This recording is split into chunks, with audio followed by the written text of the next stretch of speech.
너희는 마음에 근심하지 말라. 하나님을 믿으니 또 나를 믿으라. 내 아버지 집에 거할 곳이 많도다. 그렇지 않으면 너희에게 일렀으리라.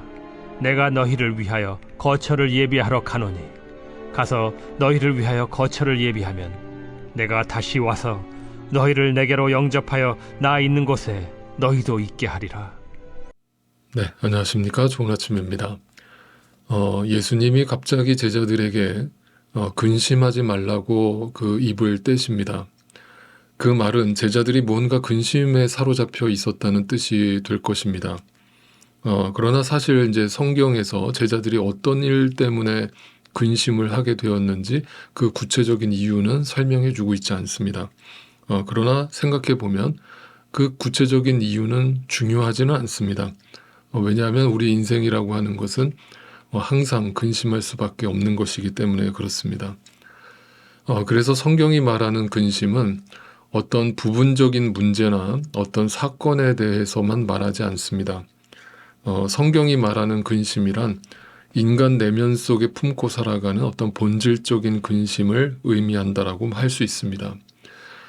왜냐하면 인간은 항상 두려워할 수밖에 없는 존재이기 때문에 그렇죠. 그렇다면 인간은 왜 두려워할 수밖에 없는가? 왜 우리는 내일이 두려운가? 우리는 왜 근심을 할 수밖에 없는가? 이유는 간단하죠. 우리는 유한한 존재이기 때문에 그렇습니다. 우리는 바로 죽을 수밖에 없는 존재, 즉 에노스이기 때문에 그렇습니다. 그것이 바로 성경은 죄의 결과 때문이라고 가르쳐 줍니다. 그러니까 다시 말하면 우리에게 있어서 근심이라고 하는 것은 단지 오늘만의 어떤 문제가 아니라 어제의 문제이기도 했고 또 내일의 문제이기도 하다는 뜻입니다. 그런데 오늘 예수님은 제자들에게 그 근심에서 벗어날 수 있는 어떤 솔루션을 제시하고 계십니다. 오늘 본문 1절을 다시 한번 읽어보겠습니다. 너희는 마음에 근심하지 말아라. 하나님을 믿고 또 나를 믿어라. 어떻게 하면 그 근심에서 벗어날 수 있느냐? 믿음을 가지라는 것입니다. 그런데 구체적으로 바로 자기 자신을 믿으라는 것입니다. 재밌는 표현인 것은 그냥 하나님을 믿어라 라고 말씀하시든지 아니면 나를 믿어라 이렇게 하나만 말씀하셔도 될 텐데 하나님을 믿으니 또 나를 믿으라 라고 중복적으로 그 믿음을 강조하셨다는 것입니다.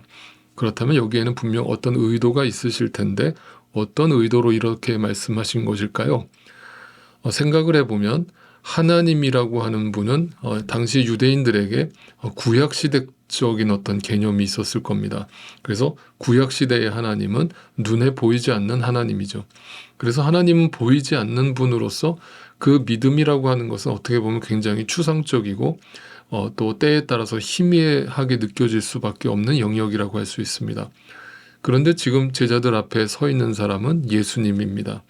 그 예수님은 이 땅에 사람으로 오신 성자 하나님이십니다. 그래서 사람으로 이 땅에 오셔서 제자들 앞에 눈앞에 서 계신 것이죠. 그러니까 그 예수님은 추상적이거나 때에 따라서 희미해질 수 없는 우리가 볼 수 있고 만질 수 있고 우리 귀로 들을 수 있는 진리이신 성자 예수님이 그 제자들 앞에 서 있었기 때문이죠. 그러니까 당시 제자들에게 그 예수님보다 더 확실한 믿음의 증거는 어디에도 없는 것입니다.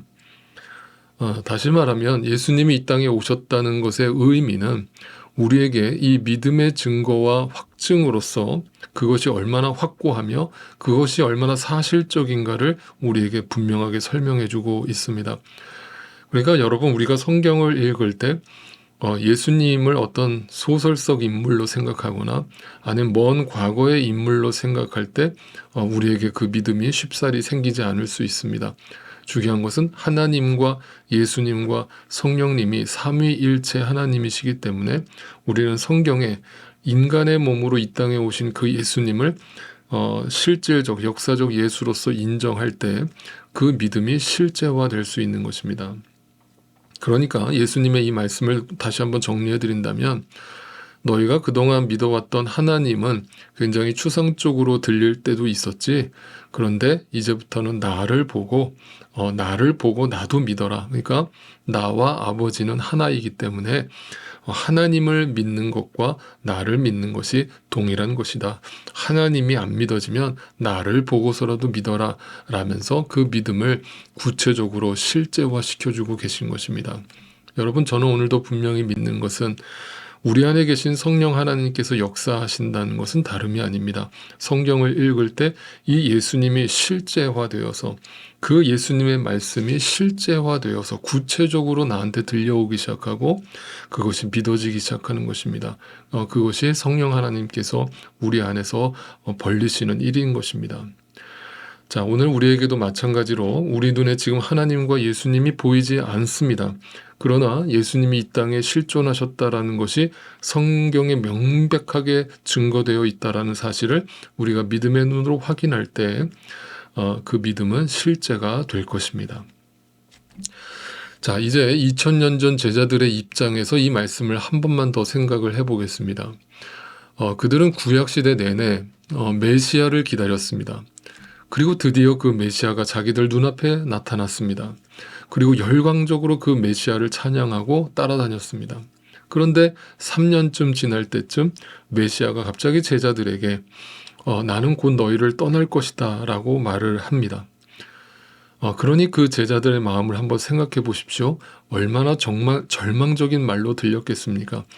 이제 드디어 그 메시아이신 주님이 내 앞에 나타나서 이제 비로소 그 구원이 완성되고 하나님 나라가 이 땅에 이루어질 것이라고 기대하고 있던 당시 유대인들과 제자들은 그 예수님이 곧 자신들을 떠나겠다라는 그 말씀이 너무나 절망적으로 들렸을 것입니다. 아니, 이제 도대체 무슨 소망으로 살라는 말입니까? 다시 보이지 않는 하나님으로 돌아가시겠다니 이보다 더 큰 절망과 슬픈 소식이 우리에게 어디에 있습니까? 라면서 제자들은 근심에 사로잡힐 수밖에 없었던 것이죠. 자, 그래서 예수님이 이렇게 말씀을 하신 겁니다. 오늘 본문 2절을 다시 보겠습니다. 내 아버지의 집에는 있을 곳이 많다. 그렇지 않다면 내가 너희가 있을 곳을 마련하러 간다고 너희에게 말했겠느냐? 나는 너희가 있을 곳을 마련하러 간다. 3절, 내가 가서 너희가 있을 곳을 마련하면 다시 와서 너희를 나에게로 데려다가 내가 있는 곳에 너희도 함께 있게 하겠다. 처소, 집, 뭘 상징합니까? 네, 천국을 말씀하고 계시는 거죠. 그러니까 그 천국을 예비하러 가신다라고 예수님이 제자들에게 말씀하고 있습니다.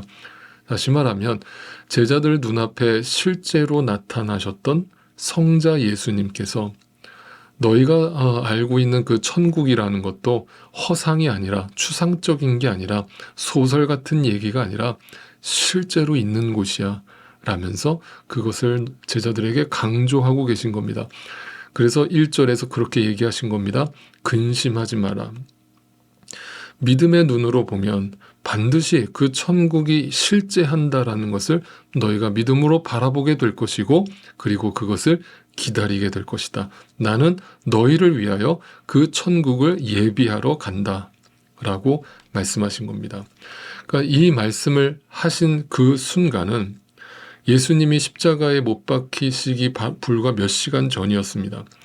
그러니까 앞으로 제자들 너희 앞에 어떤 일이 벌어지더라도 너희가 기대했던 거와 전혀 다른 상황이 전개되더라도 설령 내가 로마 군병들에게 붙잡혀서 무력하게 죽어가더라도 놀라지 마라, 두려워하지 마라, 근심하지 마라, 나를 믿으라.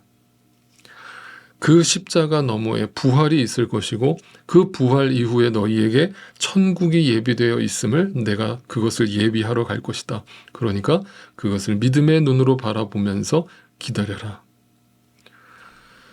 그것이 바로 천국에 이르는 과정이 될 것이라고 얘기하면서 그 고난과 근심의 시간들을 견뎌내고 이겨내라고 그들에게 부탁하고 있는 것입니다. 너희들은 오직 하나님의 집, 영원한 천국이 있음을 믿음으로 기다리라고 다시 한번 제자들에게 권면하고 계신 것입니다. 사랑하는 성도 여러분, 당신의 생명을 버리시기까지 우리에게 천국의 길을 열어주신 예수 그리스도를 여러분이 마음에 정녕 믿으신다면 우리가 이 세상을 살아가면서 도대체 근심할 일이 무엇입니까? 그러나 당시의 제자들은 이 말씀을 전혀 믿지 못했기 때문에 하루하루 근심하며 두려워하며 살았습니다. 그리고 자신의 기대와 전혀 다른 행보를 보였던 그 예수님이 십자가에 달리시기 위해서 붙잡히시던 그 밤에 모두 다 예수를 부인하고 도망쳤습니다. 심지어 베드로마저 그러했습니다.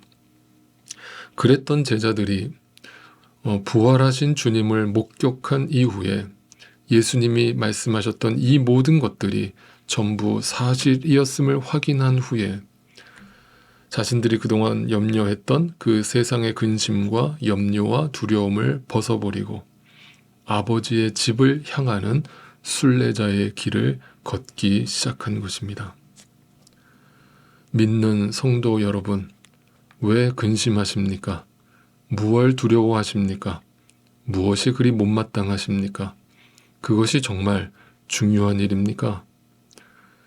불안과 두려움과 근심이 오늘도 내 방 창문을 두드릴 때 내 안에 계신 성령 하나님께서 나로 하여금 믿음으로 응답하게 하실 것입니다. 그 믿음은 나로부터 시작되지 않는 것입니다. 여러분, 우리는 이곳에서 영원히 살지 않을 것입니다. 그러니 근심하지 마십시오. 염려하지 마십시오. 두려워하지 마십시오. 이 또한 지나갈 것입니다.